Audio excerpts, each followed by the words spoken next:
world on its own, which is unbelievable. That's what the neurocognitive theory of dreaming says.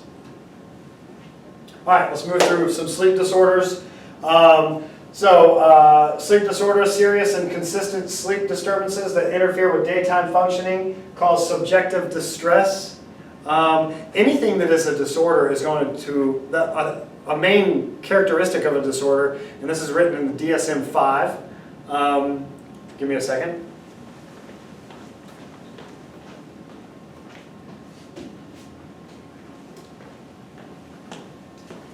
So here's the DSM-5, okay? This is a book. It has every single disorder listed in it, okay? It's the Diagnostic and Statistical Manual of Mental Disorders.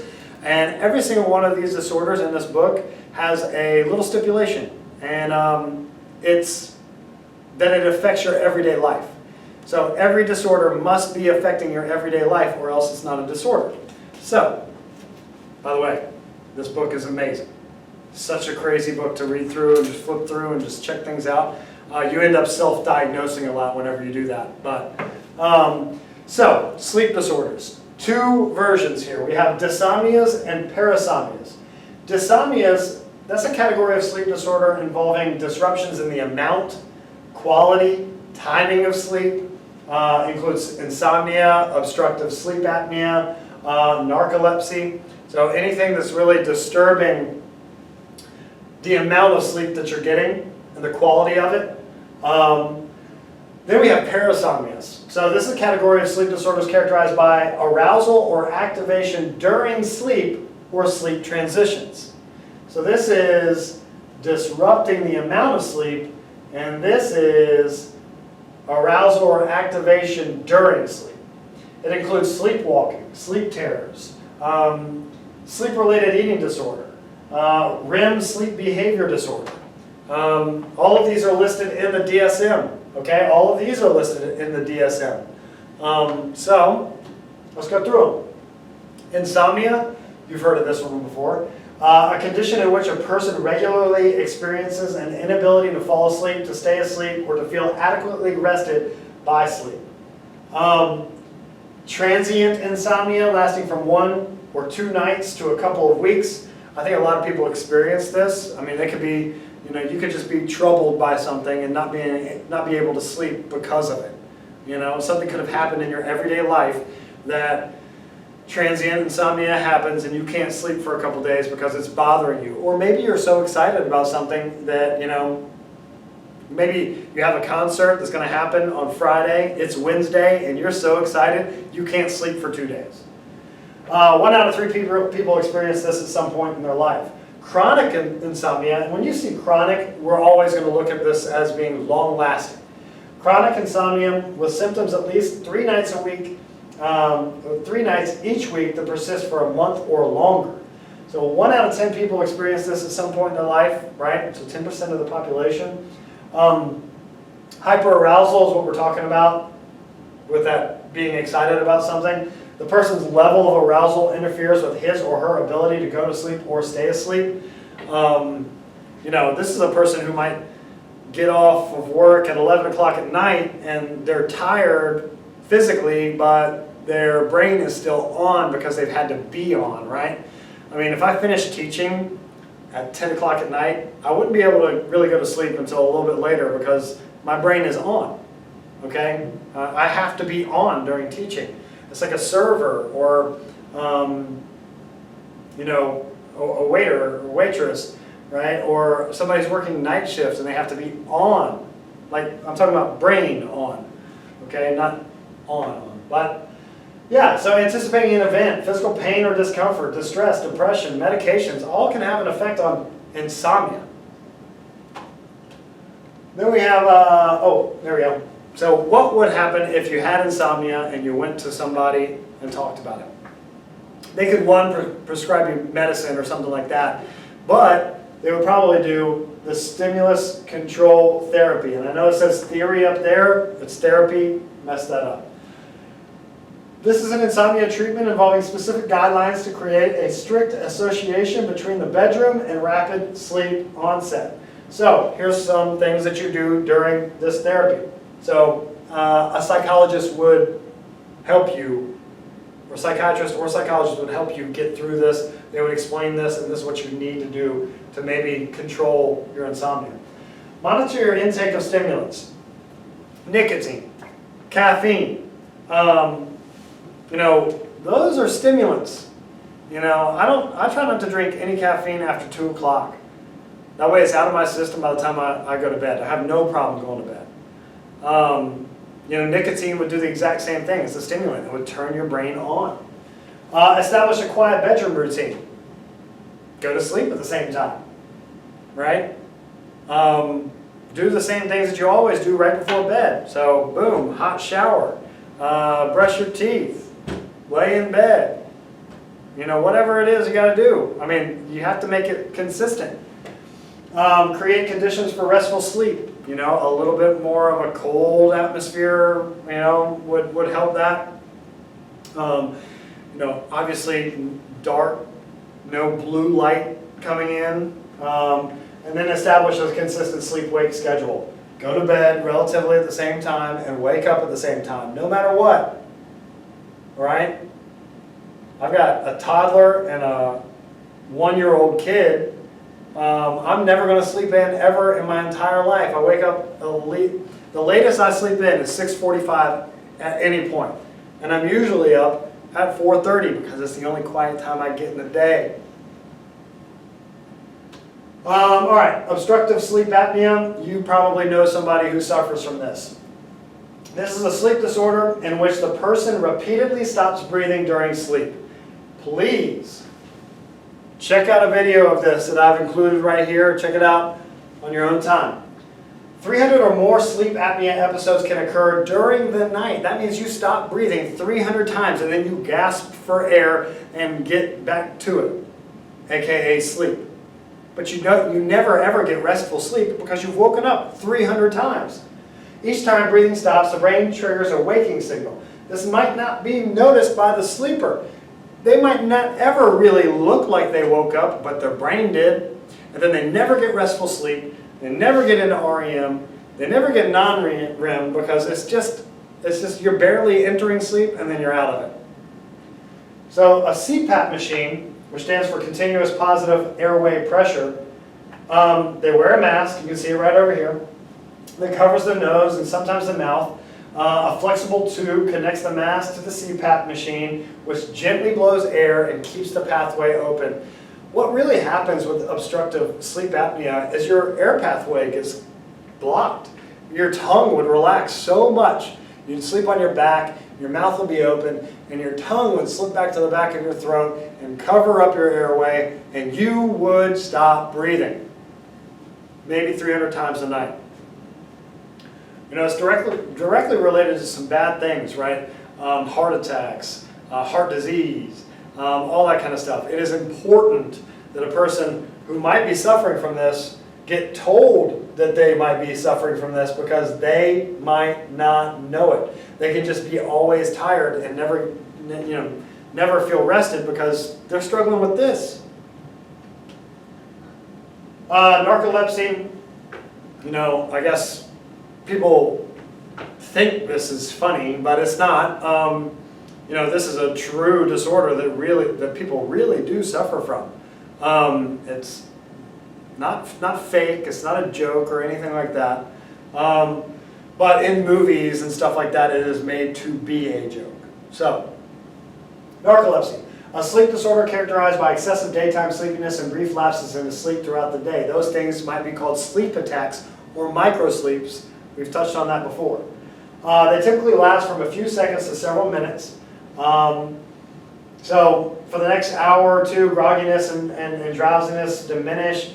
And you know, it's just an attack. It's a sleep attack. They fall asleep. And what happens is it might be triggered by a surprising stimuli. Something that comes at them, an emotional surprise. Where they feel an emotion rapidly, boom, they're asleep. Okay? That's called cataplexy. A sudden loss of voluntary muscle strength and control that usually is triggered by an intense emotion, and that could probably be surprise. Check this video out if you want. Okay? It's about a newlywed couple, and he surprises her by coming into the door really, really fast, and she passes out, cataplexy. So then we have hypocretins, a special class of neurotransmitter produced during the daytime to maintain a steady state of wakefulness. Narcoleptics have very little of this in their body. Okay? It's like the opposite of melatonin. So when melatonin is not produced, this is produced. All right, parasomnias, the weird ones, right? Sleep terrors. A sleep disturbance characterized by an episode of increased physiological arousal, intense fear and panic, frightening hallucinations, no recall of the episode. This is what sets it aside from nightmares. Nightmares happen in REM, and you're probably going to remember them. Night terrors or sleep terrors happen in non-REM sleep, and you won't have any recollection of it at all. You won't remember screaming. You won't remember sitting up. You won't remember getting out of your bed, sweating, none of that. All right? So typically occurs during stage 3 or stage 4 non-REM sleep. It's also called night terrors.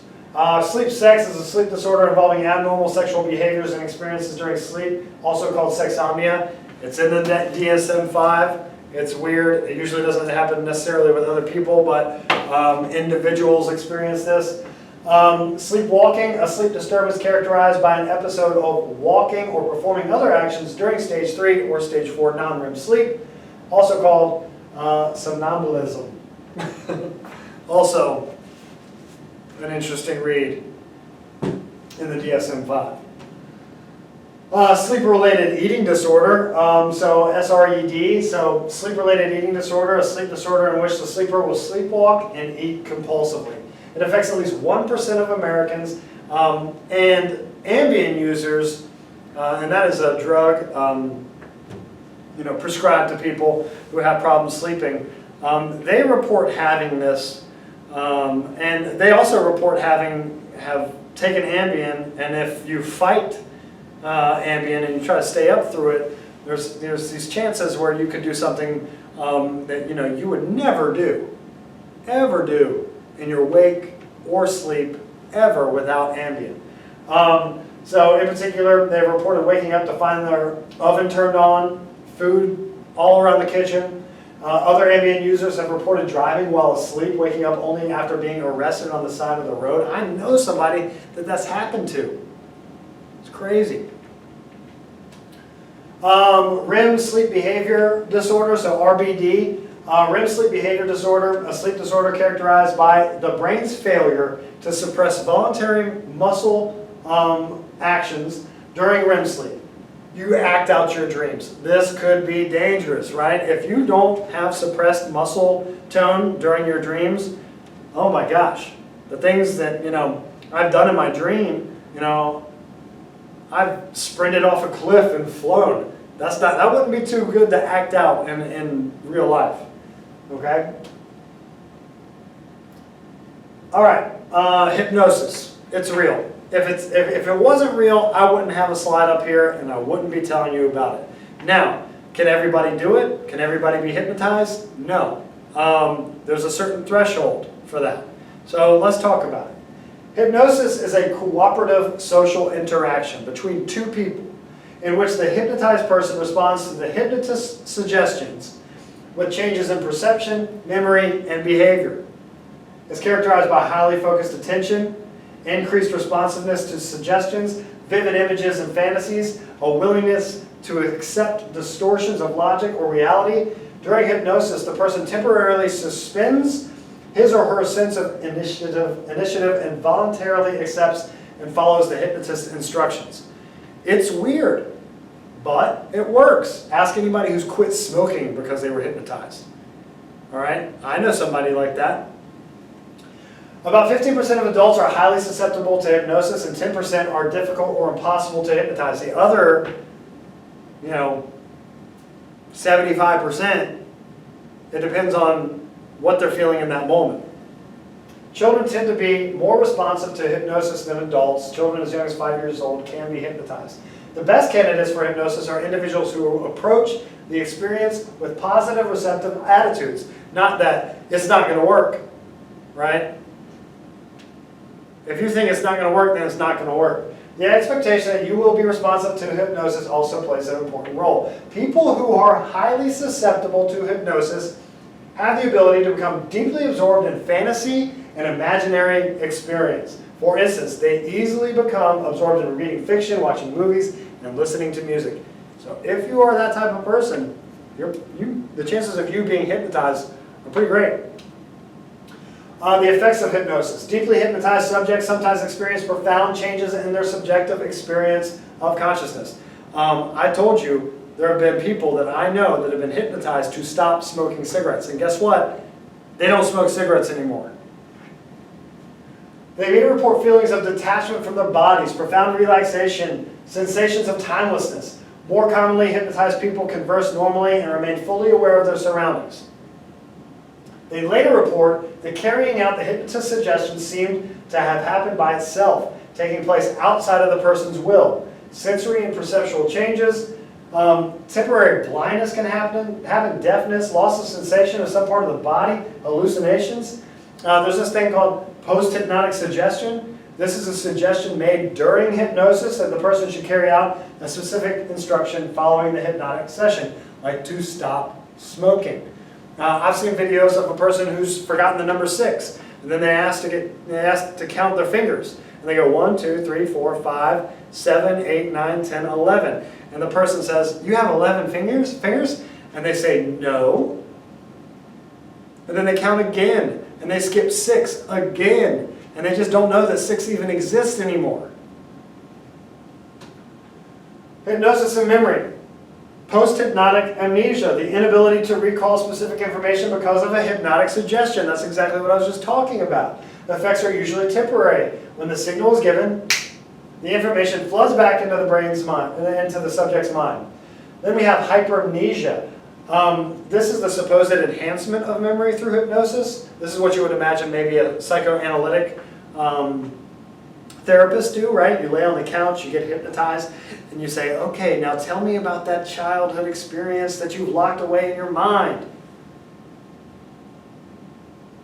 That would be called hypermnesia, right? The enhancement of your memory because of hypnosis.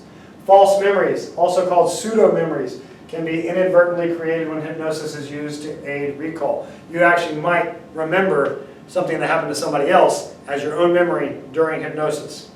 It's possible. Explaining hypnosis, this guy Ernest Hilgard believed that the person experienced this thing called dissociation. And that's splitting off into 2 streams of consciousness. So, splitting of consciousness into 2 or more simultaneous streams of mental activity. The neo-dissociation theory of hypnosis. It explains that hypnotic effects as being due to the splitting of consciousness into 2 streams of mental activity. One of which the hypnotic participant is consciously aware of, and the other where you're not. The hidden observer is Hilgard's term for the hidden or dissociated stream of mental activity that occurs during hypnosis. This does not mean that the person has split personalities during hypnosis. It means that they have split into 2 different streams of consciousness. An out-of-body experience, right? Watching you go through these things, right? I've seen a hypnotist tell somebody that they are the best shoe thief in the world, and boom, they're awake now, right? And they are sneaking around on the floor, taking people's shoes off.